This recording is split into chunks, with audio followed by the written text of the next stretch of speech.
Being a great storyteller is extremely powerful in terms of keeping people's attention. The first seconds of your video are so unbelievably important in terms of like delivering on that value proposition in some way or giving the audience a reason to continue to watch. One of the kind of tactics, and I think it's kind of a basic tactic, is to essentially repeat the title at the beginning of the video. That essentially lets the viewer know that they're in the right place. So what does it actually take to grab viewer attention in today's world with your video content? I'm excited for this conversation on the Think Media podcast today with Matt Gielen, who's the CEO and co-founder of Electric Monster, as well as Little Monster Media Co. Really on my radar, you blew up with multiple articles on like cracking the YouTube algorithm. Yep. Years ago.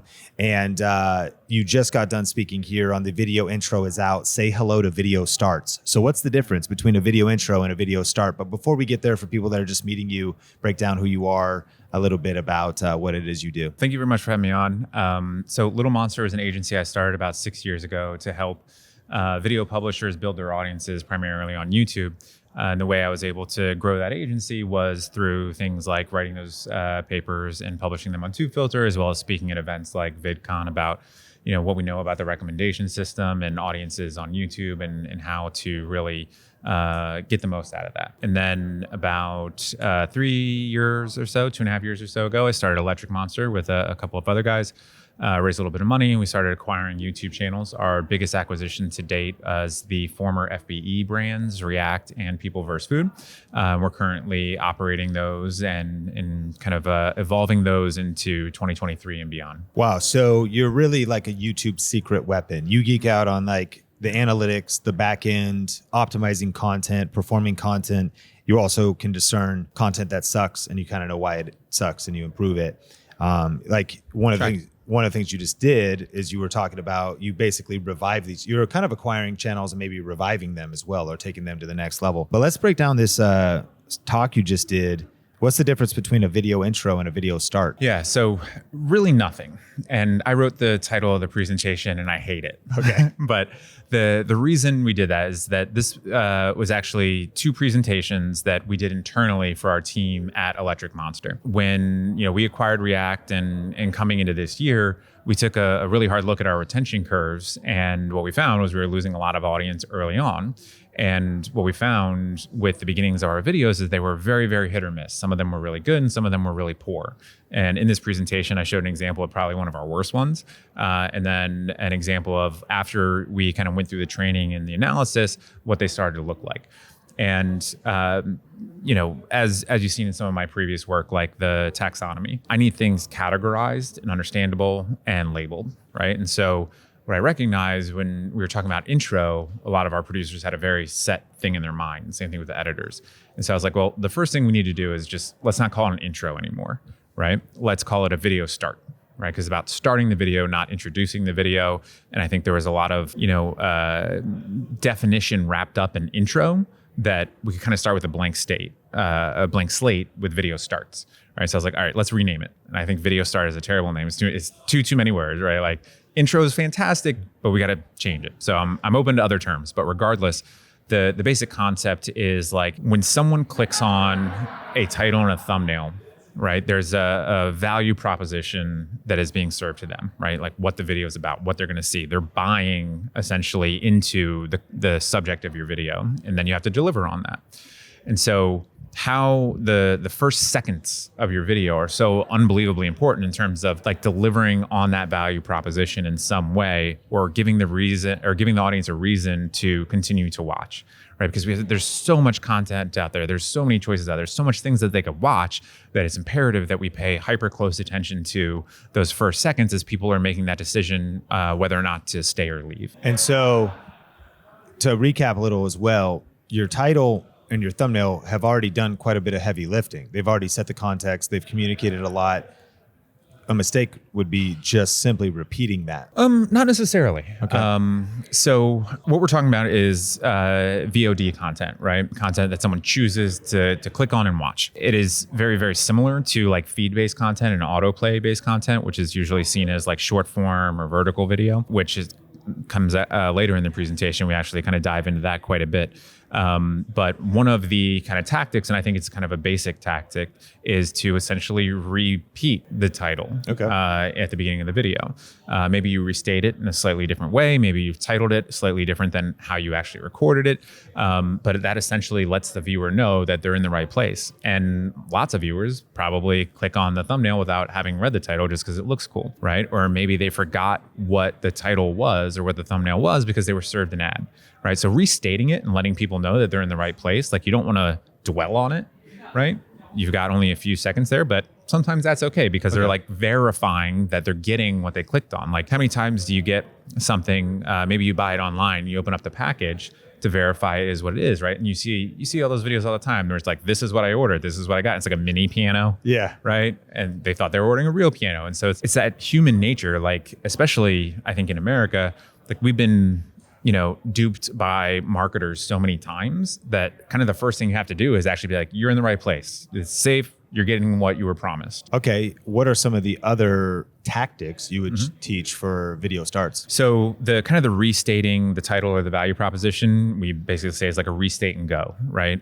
Sniper Wolf and Dr. Mike have great examples on their channels of this, where they're like, today we're looking at the 50 funniest videos in the world, and then they cut in, right? Got it. And they're in and you're in the video, right? But they verified that what you've clicked on is what you're getting. One that we kind of prefer at React is what we call like a correlated open, right? Where if we say, okay, this is 90s hip hop trivia, the beginning of the video might be a really fun fact about like De La Soul, right? Where someone would be like, did you know that De La Soul, blah, blah, blah, blah, blah, right? So we're correlating the value proposition of the title and thumbnail to the content that you see on screen. We don't have to sit there and go, you're watching, 90s trivia on React, right? It's kind of a boring opening for the content that we make.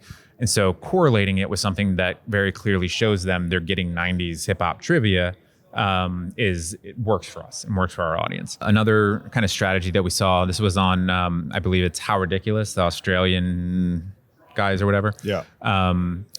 They have this really interesting tactic they use that was essentially a first segment opener, where they basically just begin the first segment of their video and kind of go through what would normally be in an intro in that first segment. So the title and the thumbnail and the example we gave in the presentation was our giant axe cuts a Tesla in half.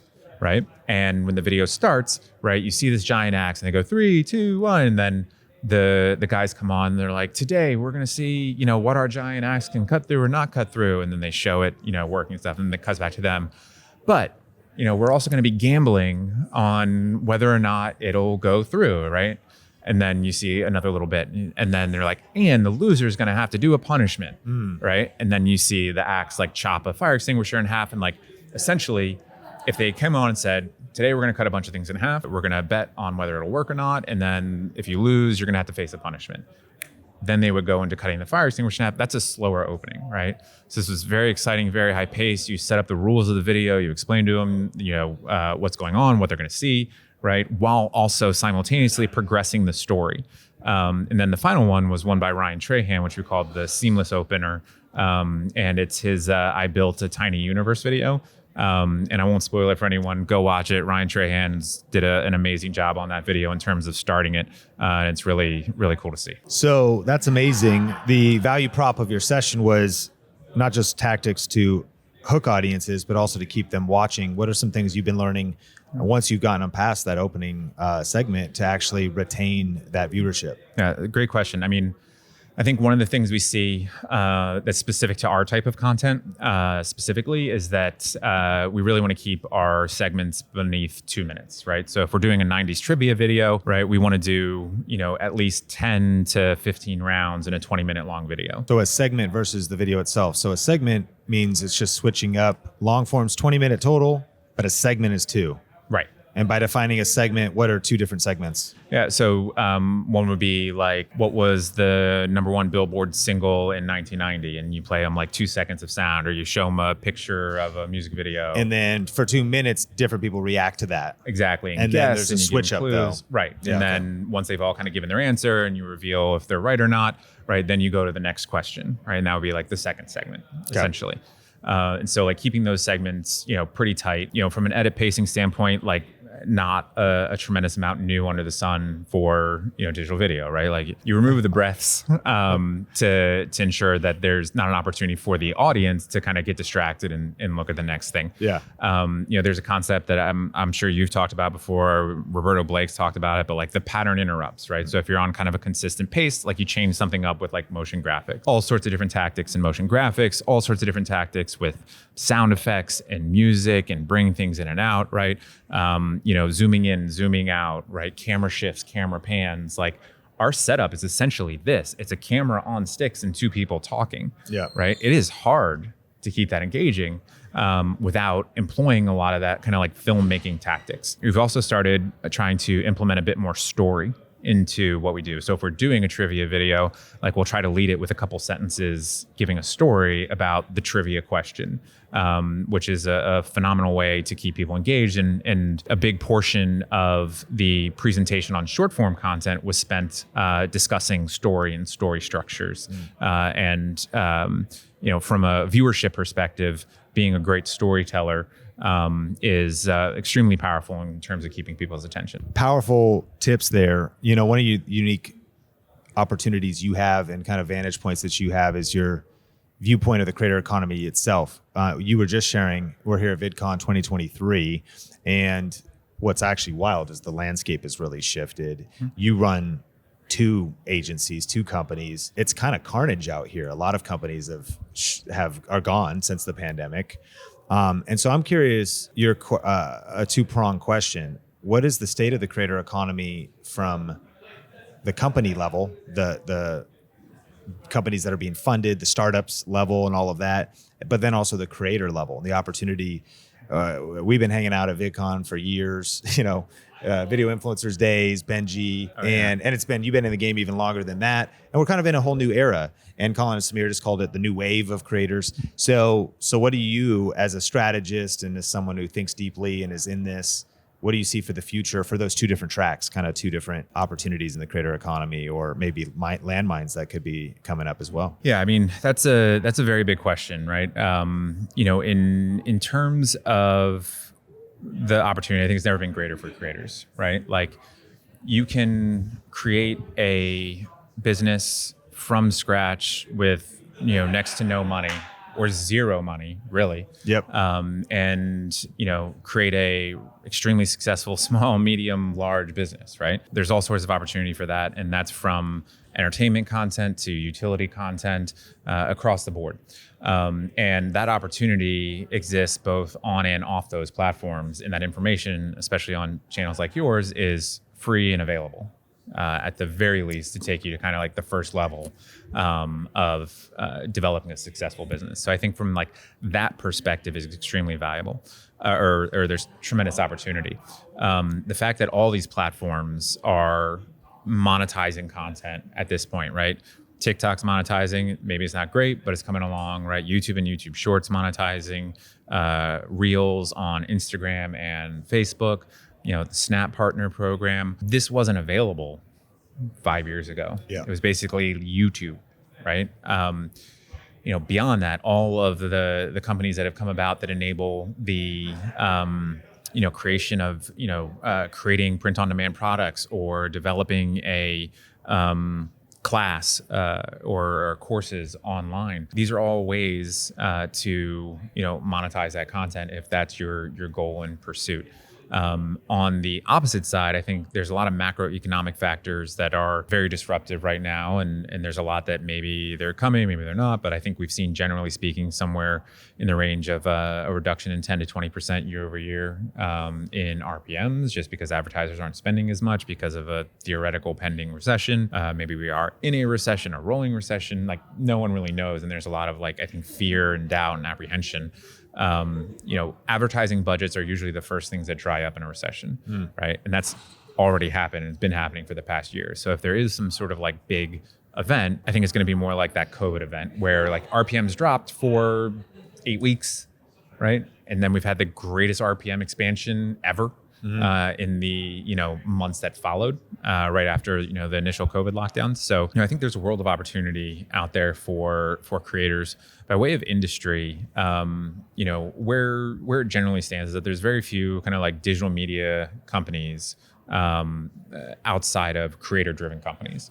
I run one of like very few that do that, and it's difficult, right? People gravitate to personalities and characters and form relationships with that person on screen. We'll see more of that come about potentially in the next 2, 3, 4 years as more money kind of comes into the industry and can do a combination of both working in digital media versus creator, or providing more support into creators and investing in creators, which is something that we're just starting to see. Like there was a few companies here that take equity positions in creator businesses, help them scale up their businesses, and then there's some like Electric Monster that would do a full acquisition kind of scenario. So I think there's a tremendous amount of opportunity, a lot of fear, but that's a great time to be opportunistic and really double down. Wow. Yeah. And so it sounds like a ton of opportunity for creators because they're also oftentimes bootstrapped and so lean. Some recessionary factors that have disrupted in the pandemic that disrupted the businesses. But yeah, you also mentioned, and some of the other interviews we had, Silicon Valley Girl being one, raised capital just as a creator. And so that I think is an expanding era that we're in. And you mentioned the fact that maybe even in the landscapes here has kind of changed, but for the first time ever, you saw VCs walking around and what is that? If you broke that down though, to not a lot of people talking about VCs at the average kitchen table, if you're not on like, in Silicon Valley or here, what does that actually, you think, going to mean as it translates out over the next 12 to 24 months? Yeah, it's a great question. I mean, and I should be honest, like I'm very new to kind of the financial side of this because Little Monster was a bootstrap company. Yeah. Right. At Electric Monster, I had co-founders who handled most of that early on. And so I'm kind of learning it myself as well. I would say like, VCs being here, VCs traditionally are investing in the kind of picks and shovels, right? These are like technology plays that are scalable, that, can, bring in, tens of thousands, hundreds of thousands, millions of users to use that product, where that initial investment gets paid off significantly down the road when you're able to reach that amount of market. What we're seeing with our industry is that there are also VCs that are investing in non-tech and kind of picks and shovels, not the tech tools, investing directly into creators, where some creators have transitioned themselves into a brand in and of themselves, and a brand is just another word for a company. Right, where they have a team supporting them and surrounding them, and that capital can be used to do things like hire more editors, make more content, set up a shop, license content, create a merchandising line, all sorts of different ways to scale up that business. And that's a traditional model, right? That's Reese Witherspoon doing Hello Sunshine. That's the Honest Co. with is it Jessica Alba doing Honest Co.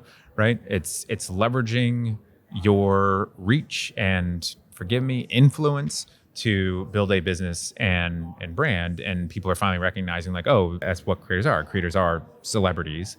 And some of them just want to be celebrities and just want to be famous, and that's fine. Right? Some of them want to build sustainable long-term businesses or build intergenerational wealth. And, I think VCs and private equity firms have recognized that and can come in and provide that capital that'll either help that creator grow or allow that creator to exit that business that they have built. Yeah. Very interesting time that we're living in. As we land the plane on one kind of topic that a lot of people in our community feel like there's mystery around, and that is creating kids content. Oh, yeah. I think, ever since COPPA and it feeling, now you check in a box, is this made for kids? Is it not made for kids? People wonder about monetization. I didn't even know about certain RPMs, YouTube Kids app versus the main app. And you run a couple kids channels. Mm-hmm. And so you've got experience here in doing it in a sustainable way. First of all, speak to us like fifth grade reading level about the approach and the strategy and the upside and the challenges, because I think also as you tiptoe in, like, oh, I can't do affiliate marketing to kids. I can't like input certain ads, Amazon's terms of service, for example. And that's one of the things we talk a lot about. So at the same time, it's a very legitimate, more than legitimate, like there's massive success as kids content creators or, content creator for children. So what's kind of the model? What would be the approach? What are the opportunities? And then what are the things you can't do if somebody wanted to launch a channel directed at kids? Well, that's a big question. I mean, starting from the top down, I mean, Moonbug sold for $2.7 billion to Candle Media, and Moonbug is a company that bought Cocomelon and Blippi and Little Baby Bomb and several other big channels in the kids space. From a monetization perspective, like you're generally making, at the high end, maybe 25 cents per 1,000 views out of kids content, which is a blend of both kids app viewership and YouTube main viewership. That's both combined. Yeah, I mean, give or take. I mean, that's kind of on the lower end. Some of our kids' properties get, above into the 1, 2, 3 range, depending on the average view duration, the mix of views from kids app versus YouTube main, and then also the topic of the video, right? Like more educational based content is going to outperform like nursery rhyme because there's such a massive volume of viewership for nursery rhyme that there's so much inventory and there's just not as much of a demand for it. In terms of like things you can and cannot do, I don't think I'm going to say anything other than like kind of what's in the YouTube terms of service, which like if you're making kids content, you should probably be able to follow anyway, right? They're not that draconian in nature, but it's like basically don't advertise to kids, please, other than in stuff that's been vetted by our team, right? Because those are the only ads that'll be served on kids content that is labeled as made for kids, is content that's been reviewed by a human and determined to be within the brand guidelines which means made for kids. And that's not you. You're just checking the box and letting YouTube handle that. Correct. Yeah. And so does Ryan Toy Reviews advertise in his content though? Well, I mean, it depends on what you mean by advertisement. So Okay. I was having so I was having a debate with someone and they were talking about like their app. It was a kid focused app. They're like, oh yeah, we don't want to have products, no toys, and we want to have this vertical, which is science and learning, and this one that's about like your body and health and blah, blah, blah. Because we're gonna have a gaming vertical. And I was like, let me stop you right there, right? Because a gaming video is literally playing with a toy for the entire video, right? Like, what do you think a video game is? It's the game itself that you would purchase off the App Store or in-app purchases. So you get the downloads. Yeah. Exactly. And so like, they kind of like hedged and were like, well, it's gaming content, so whatever, right? And it's kind of like this weird subjective line, right? Of what is or is not safe for kids at a macro level, and then what is or is not safe for your kids, right?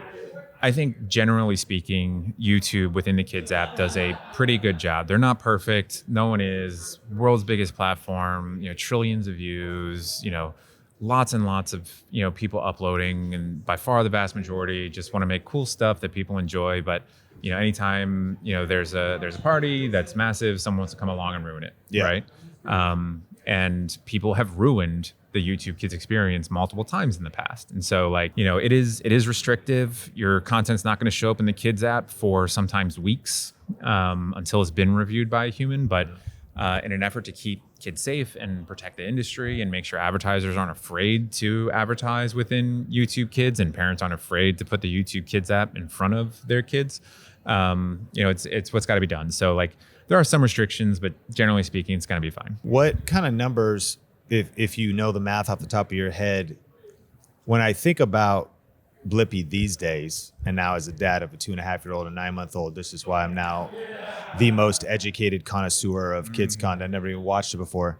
And now I'm like a Blippi expert, and Mika and the fake Blippi second actor. He's at scale, but it's actually a pretty cool story because he started super simple and had to build up. Everybody started at zero. I think that for some kids channels, I think it's kind of an uphill battle, but it would seem at RPMs of those numbers and the inability to advertise that you could just do the math. You'd say, okay, if I wanted to do this, like let's say I want to work back from making a 6-figure business because I want to have a couple freelancers helping me. I want to film and then I could pay my bills and I could maybe do that at like 100K. Then if I'm doing the views play, then I need to calculate the math that I need millions of views. For sure. Well, if you're getting a $1 RPM, right, you need 100 million monthly views. 100 million monthly. right? Because that'll give you, wait, that's 100K a month. Would that be 100K a month? Yeah. So if you got 100 million views in a year at a $1 RPM, then you'd make $100,000 in a year. Right.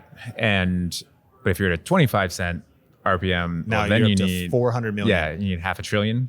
And that, Or no, half and a that billion. would, that would be on long form. Yeah, exactly. Is short form even relevant for kids?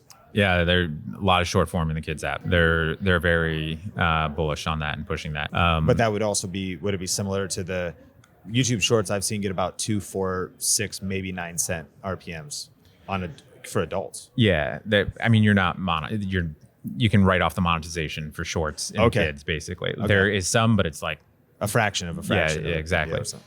It's impossible without being like family vloggers to create a sustainable kids content business on YouTube and, in my view, pretty much anywhere else, right? Unless you're pitching studios who are going to finance it, Like if you want to be a video creator on YouTube and you're not like a family vlog, probably not going to make it on YouTube unless you're willing to lose lots and lots and lots of money up front. As you're scaling up to 400, and for us at scale organization, 6 figures is not even a ton of money if you have, Right. But so the solo creator though could work back from that math. What kind of content could I create that would get 400 million views a year? It's like lottery ticket Sure. style, Yeah. right? Like it's not an environment where that's going to happen. Now, the immediate kind of thought after that is like, well, what if you can layer in licensing and syndication and merchandise and that sort of thing? It's like, well, what individual has that skill set or the time Sure. to do that, right? If you're trying to put together like a 20-minute,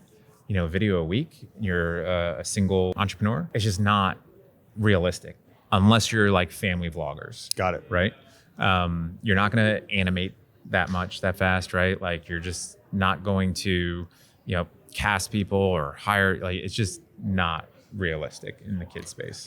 This is interesting, and I don't know their name off the top, but they came up to me. They actually were a part of our community. They've been watching for years. They're creating VR content. They've created a character. They film it in the VR world and edit it in like Premiere.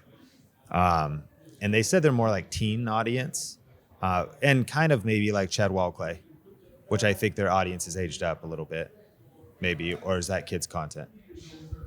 That's not family vlogging. I mean, it was definitely not family vlogging. I think they make interesting stories. It's an example I often give when I talk about like one of the first successful narrative, web series. Mm-hmm. And they blend it with all these other formats. It's brilliant. I love Chad and I love V.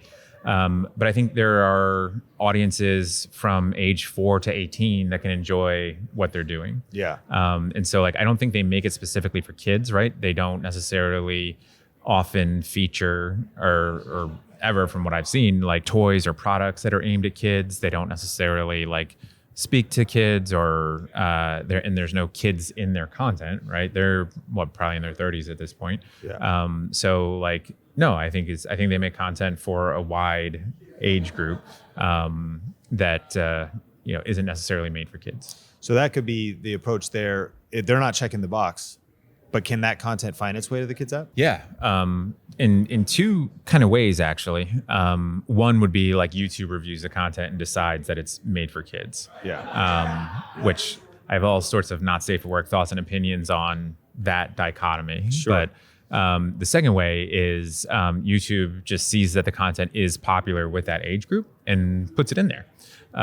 One example I heard them give is like, well, baseball highlights, right? There's lots of kids on the kids app that love watching baseball, right? And so, the baseball highlights, most of them are safe for work, Yeah. right? And so they put them in the kids app and kids enjoy watching them. Okay, so just in recap for kids creators and aspiring kids creators, that's going to be a tough model to get us in the creator economy if you need to even get enough views if you're checking the box and content is just for kids. However, if you're a family vlogger, then that is the exception.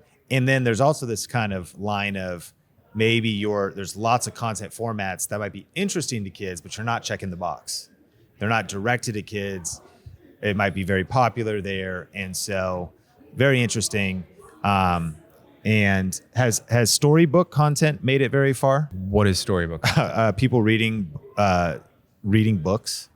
And I think it's a copywritten issue too sometimes, but they just go for it and they just read a kid's book.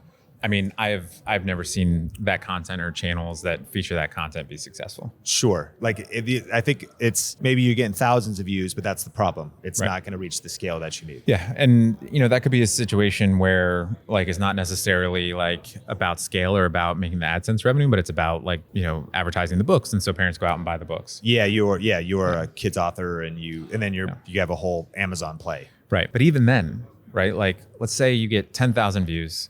Let's say 5,000 of them are in the US, right? What portion of them are actually going to go and buy that book when they know they can just watch you read it? If you read the whole thing. Right. Yeah. And what portion of them liked it enough to go and, spend the 15, 20 bucks or whatever it is. Right. If the parents even recognize that it's being watched or hear it. So it's tough. It's real tough.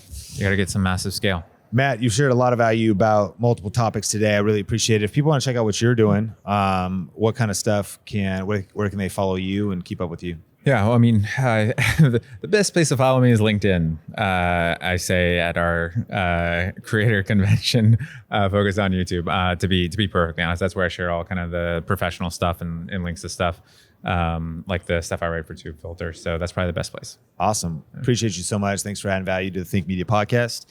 Subscribe if you're not subscribed. Share this episode with somebody that maybe would find it interesting. Like and leave a comment if you're on YouTube and let us know your thoughts, and rate and review if you're on audio. Appreciate you. Sean Cannell, Think Media Podcast.